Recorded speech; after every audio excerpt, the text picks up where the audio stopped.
Hello friends, welcome back to my channel. तो चलिए देखते हैं आज का क्वेश्चन जो कि सीटेट पेपर 2 2020 में आया हुआ है। ये जो वीडियो है वो सेकंड वीडियो है जिसमें हम नेक्स्ट 5 क्वेश्चंस करेंगे। इससे पहले हमने 5 क्वेश्चन सीटेट पेपर 2 2020 के ऑलरेडी कर चुके हैं, जिसका लिंक आपको डिस्क्रिप्शन बॉक्स में नीचे मिल जाएगा। ठीक है, तो आज हम देखते हैं नेक्स्ट टाइप का क्वेश्चन। इसमें क्या है, the mark price of an article is ₹840। Mark price का मतलब होता है कि जब भी आप कोई चीज़ खरीद करके लाते हो तो उस पर एक MRP पीछे लिखा हुआ होता है। जो भी इसका कवर होता है उसके ऊपर MRP लिखा हुआ होता है, जो उसके ऊपर सिंपल भाषा में कहो जो उसके ऊपर छपा हुआ होता है, जो उसके ऊपर टैग लगा हुआ होता है कि भाई इतने रुपए की ये चीज़ है, तो वो उसका होता है मार्क प्राइस, जिसे हम MRP या MP बोल सकते हैं। ठीक है, हिंदी में उसे कहते हैं अंकित मूल्य। ठीक है, तो किसी भी चीज़ का जो MRP था वो ₹840 था, कि उसके ऊपर जो था 840 की लिस्ट, मतलब 840 रुपीज़ उसके ऊपर लिखे हुए थे कि ये चीज़ इतने रुपए की है, अंकित मूल्य या फिर इसे मार्क प्राइस कहते हैं। उसके बाद कहा shopkeeper gives a discount of 15% on the mark price. किसी भी चीज़ के ऊपर, अब मैंने ये बोर्ड खरीद के लाई, ठीक है, इसके ऊपर लिखा हुआ था, मान लो ये किसी बॉक्स के अंदर बंद था, उस बॉक्स के ऊपर लिखा हुआ था 840 रुपीज़ का था। ठीक है, तो इसके ऊपर लिखा होता तो ये हो गया इसका MRP।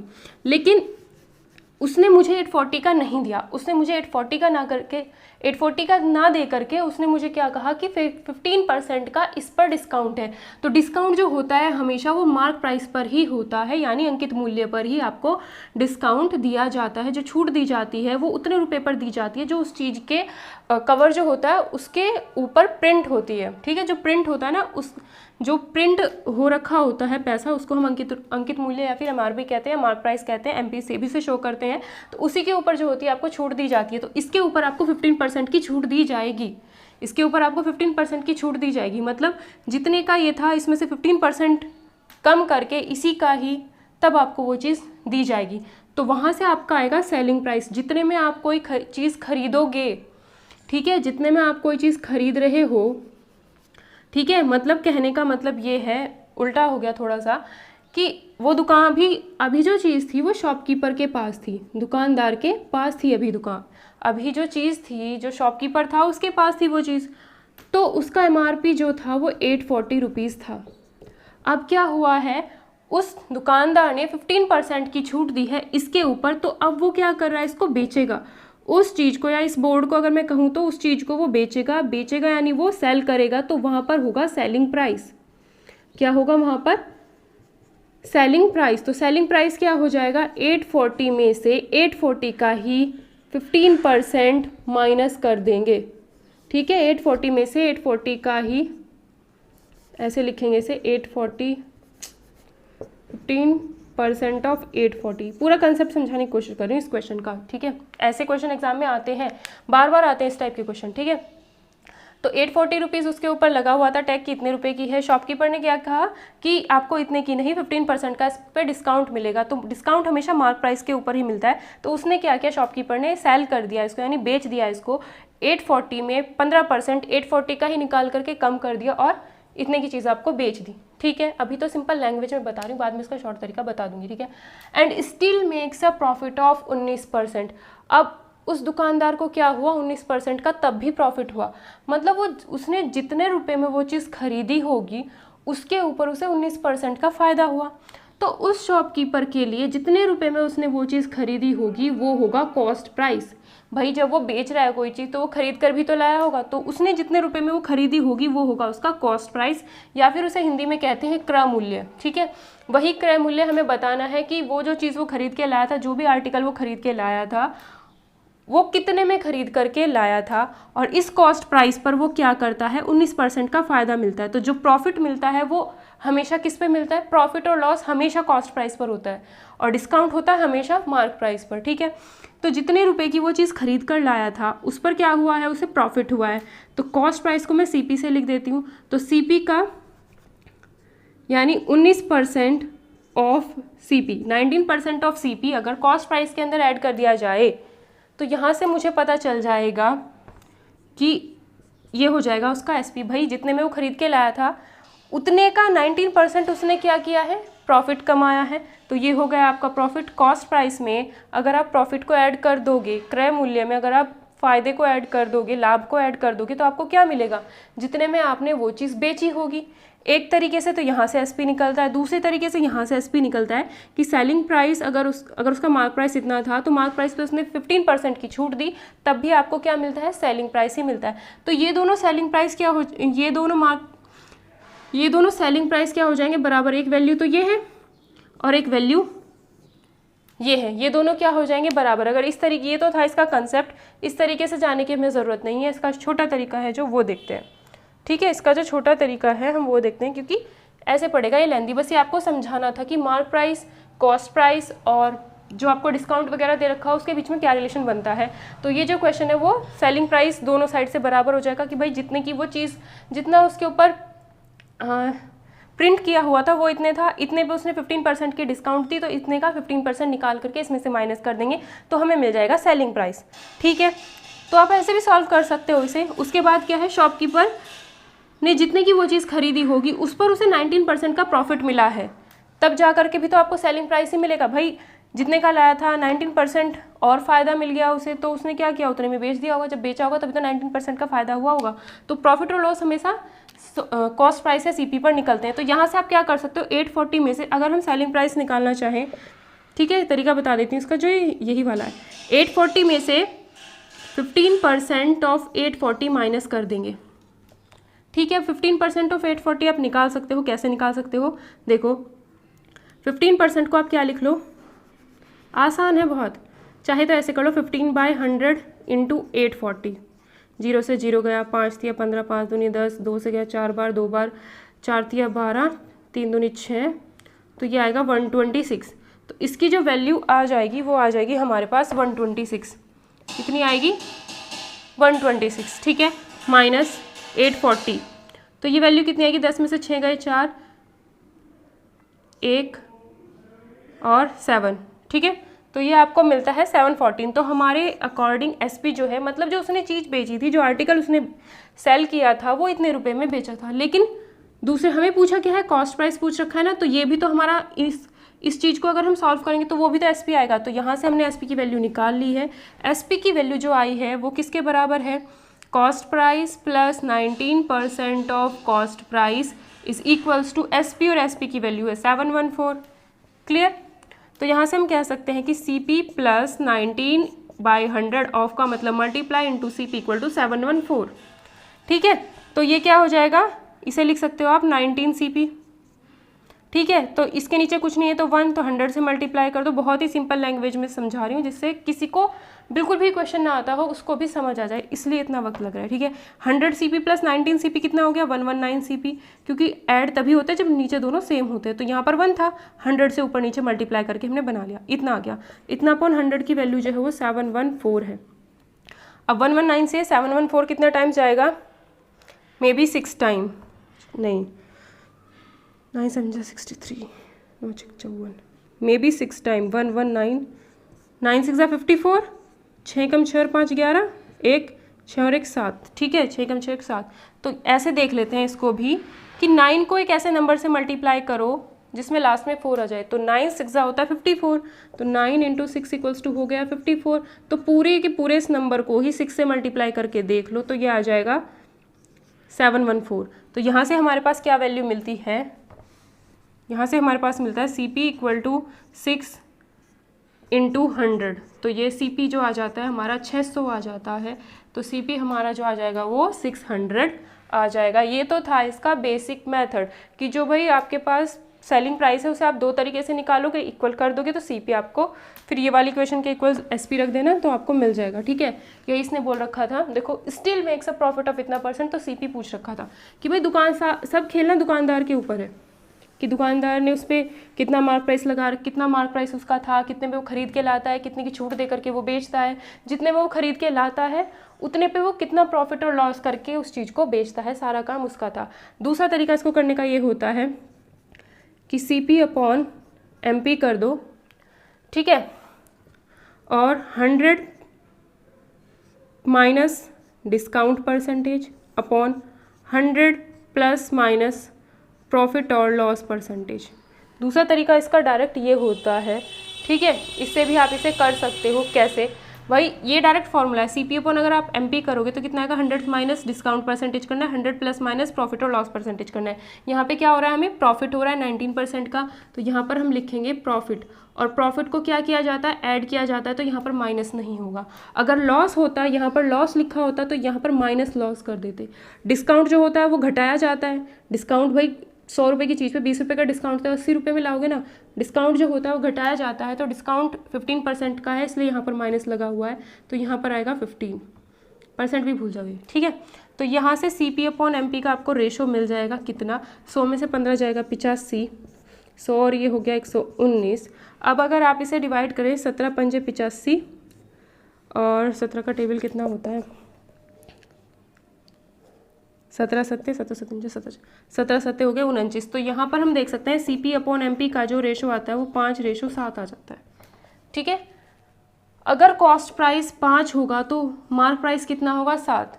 इसने पूछा है हमें, कॉस्ट प्राइस पूछ रखा है, तो कॉस्ट प्राइस जो होगा आपका 5 का मल्टीपल होगा, तो सारे के सारे 5 के मल्टीपल है, जिसमें एंड में 0 आ जाता है, वो हमेशा 5 से डिवाइड होता है, ठीक है। तो ऐसे तो हम इसे लगा नहीं सकते, कॉस्ट प्राइस हमारा 5 होगा और ये इतना होगा।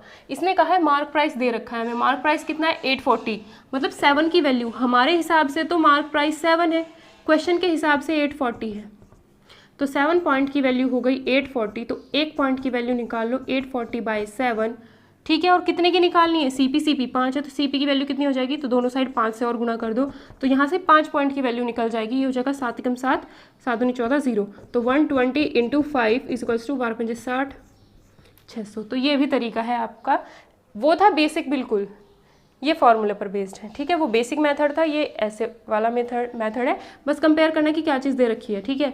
बस क्या करते हैं, 100 CP अपॉन MP के लिए डिस्काउंट होता है तो ऊपर डिस्काउंट परसेंटेज माइनस करेंगे, CP के लिए प्रॉफिट और लॉस होता है, तो यहाँ पर हम अगर प्रॉफिट परसेंटेज है तो उसे ऐड करेंगे, प्रॉफिट परसेंटेज ही रखनी है, प्रॉफिट परसेंटेज कितनी है 15, तो सिर्फ 15 रखा जाएगा यहाँ। डिस्काउंट परसेंटेज कितनी थी 19, सॉरी डिस्काउंट परसेंटेज 15% था, तो डिस्काउंट परसेंटेज की जगह पूरा 15 रखना है, कोई परसेंटेज हटाना या 100 लगाने की ज़रूरत नहीं है। अगर यहाँ पर लॉस हो रखा होता तो माइनस लॉस परसेंटेज करते, अगर 15% का लॉस होता तो हम यहाँ पे 15 लिखते। डिस्काउंट कितने का हो रहा है 15% का, तो डिस्काउंट परसेंटेज ही रखनी है यहाँ पर, ठीक है। तो ऐसे इस क्वेश्चन को हम कर सकते हैं। और अगर आपको वीडियोस पसंद आती तो प्लीज़ वीडियो को लाइक, शेयर और कमेंट, और चैनल को सब्सक्राइब करना मत भूलना। तो नेक्स्ट क्वेश्चन देखते हैं, ये जो है अलजेब्रा से रिलेटेड है, सिंपल क्वेश्चन है बहुत ही ज़्यादा। अलजेब्रा मैंने आपको पूरा एक प्लेलिस्ट आपको मिल जाएगी इसी चैनल पर, ठीक है। तो आप देख सकते हो, सारी अलजेब्रा आपको करा रखी है ऑलरेडी, ठीक है। P और Q को ऐड करना है, सब्ट्रैक्ट करना है R को, तो इन दोनों को ऐड करना है। तो P की वैल्यू है 12xy minus 10y square minus 18x square, ठीक है, प्लस Q मतलब ये। अगर वीडियो सही लगती है ना तो प्लीज़ शेयर कर दिया करो, प्लीज़ प्लीज़ प्लीज़ शेयर कर दिया करो, ठीक है। माइनस R का मतलब है ये 5y square minus x square plus xy, ठीक है। तो हम क्या करेंगे, P और Q को ऐड करना है, R को सब्ट्रैक्ट करना है। इसमें क्या होता है, x स्क्वायर वाली टर्म में x स्क्वायर ही ऐड होगा, y स्क्वायर वाली टर्म के साथ y स्क्वायर को ही ऐड या सब्ट्रैक्ट कर सकते हैं, xy वाली टर्म को xy वाली टर्म के साथ ही ऐड या सब्ट्रैक्ट कर सकते हैं। तो पहले xy वाला है तो 12xy, फिर इसके अंदर देखो xy वाला कौन है, फिर इसके अंदर देखो xy वाला कौन है, ये है। अब इसे प्लस का लिखोगे या माइनस का लिखोगे, इसके आगे तो प्लस था, पूरे ब्रैकेट के आगे प्लस था तो कुछ चेंज होगा ही नहीं। इस पूरे ब्रैकेट के सामने क्या है माइनस, तो अंदर के साइन बदल जाएंगे। इसके आगे कुछ नहीं तो प्लस था, तो ब्रैकेट हटाओ तो माइनस हो जाएगा, यहाँ माइनस था तो प्लस, प्लस था तो माइनस। ब्रैकेट के बाहर अगर माइनस लिखा हुआ होता है तो सबके साइन बदल देते हैं, तो xy जो है वो माइनस का है। क्लियर, इसको सॉल्व कर लो, 12 और 9 कितने हो जाएंगे 21 में से 1 घटा दोगे तो कितना हो जाएगा 20, तो ये आपको मिलेगी वैल्यू। सिंपल नंबर्स को माइनस कर दो फिर 20xy। क्लियर, अब देखो y स्क्वायर वाला यहाँ पर माइनस 10y स्क्वायर है प्लस 12y स्क्वायर है माइनस 5y स्क्वायर, तीनों y स्क्वायर में है। माइनस 10 प्लस 12 यानी 12 में से 10 घटाना है, कितने, एक नंबर माइनस का एक नंबर प्लस का होता है तो दोनों को माइनस ही करो। 12 में से 10 जाएंगे, 2 बचेगा, बड़ा कौन है 12, इसके आगे का साइन लग जाएगा यानी 2, तो इतना सॉल्व करते हैं तो प्लस 2y स्क्वायर आता है माइनस 5y स्क्वायर, एक प्लस का है एक माइनस का, जिसके आगे कुछ नहीं, प्लस का है माइनस का है, तो दोनों को घटाएंगे, 5 में से 2 जाएगा, 3 बचेगा, y स्क्वायर पीछे लगेगा ही लगेगा 5 के साथ कौन है बड़ा, कौन है 2 या 5, 5 बड़ा है तो 5 के आगे का साइन लगेगा। तो इसको अगर आप सॉल्व करोगे तो यहाँ पर -3y² आएगा। छोटी छोटी चीज़ें इसलिए बता रही हूँ क्योंकि शायद किसी को नहीं आती होंगी, ठीक है, वरना ये सब चीज़ें बताने की ज़रूरत तो है नहीं। अगला आता है -18x², फिर +14x² प्लस x² है यहाँ पर, ठीक है। सब x² वाले हैं तो इनके नंबर्स को एड या सब्ट्रैक्ट कर सकते हैं। 14 + 1 15 है ना, ये हो गया 15, -18x² प्लस माइनस प्लस क्या होता है, माइनस होता है, यानी दोनों नंबर्स को घटाया जाएगा। अगर दोनों नंबर प्लस के होते हैं या दोनों नंबर माइनस के होते हैं तभी उन्हें जोड़ा जाता है। साइन उसका आता है जो बड़ा होता है।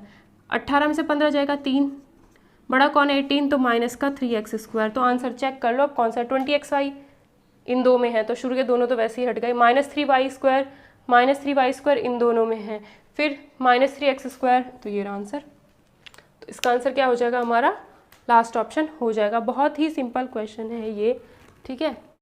नेक्स्ट क्वेश्चन देखते हैं। ये जो क्वेश्चन है थोड़ा सा टिपिकल लग सकता है अगर आपको इन सब चीज़ों की प्रैक्टिस नहीं होगी तो, क्योंकि अलजेब्रा के क्वेश्चन तभी आप कर सकते हो जब आपको प्रैक्टिस होगी, ठीक है, अदरवाइज नहीं हो सकता। ये भी एक पैटर्न है जो हमें याद होना चाहिए, ठीक है।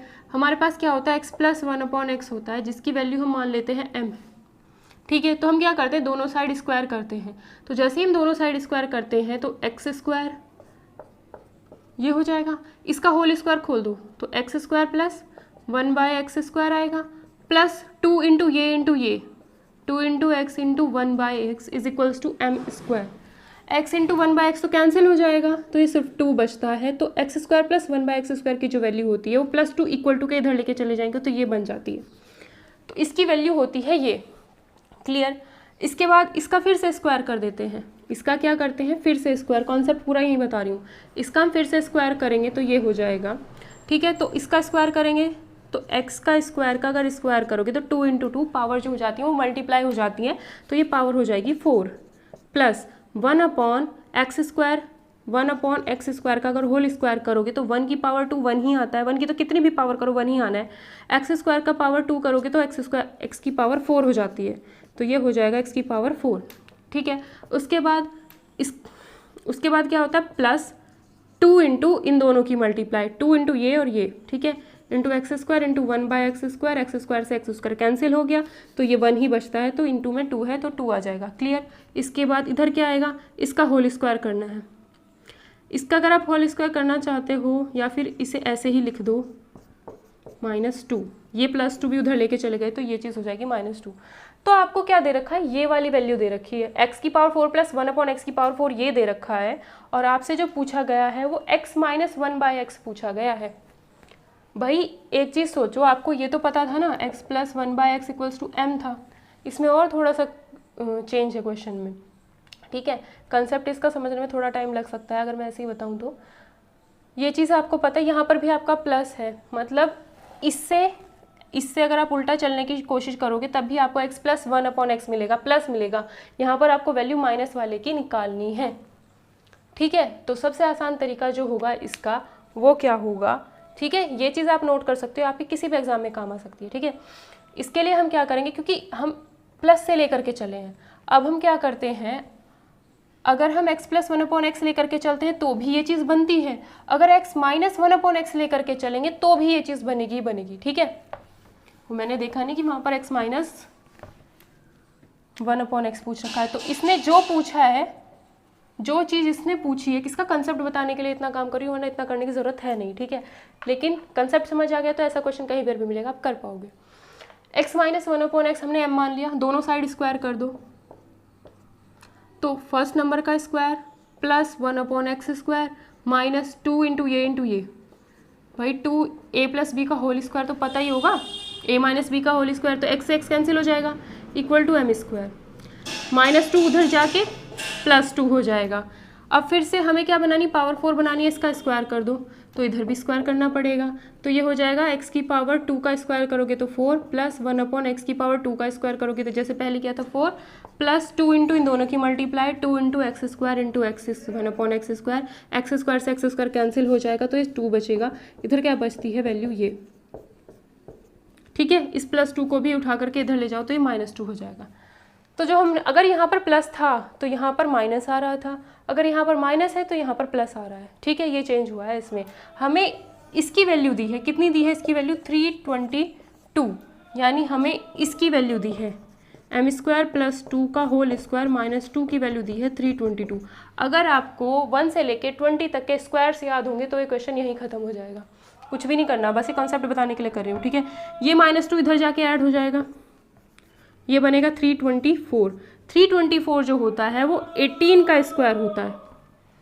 324 होता है 18 का स्क्वायर, तो हम इसे लिख सकते हैं, ये दोनों साइड से स्क्वायर हटा दो, m² प्लस 2 इक्वल टू 18 हो जाएगा, प्लस 2 इधर से जा करके इधर माइनस हो जाएगा, m² बचेगा आपका 16। तो m की वैल्यू कितनी आएगी, +-4। लेकिन यहाँ पर क्या दिया है, प्लस माइनस में तो आंसर ही नहीं दिया है, सिर्फ प्लस में दिया है, तो हम आंसर क्या लिखेंगे, 4।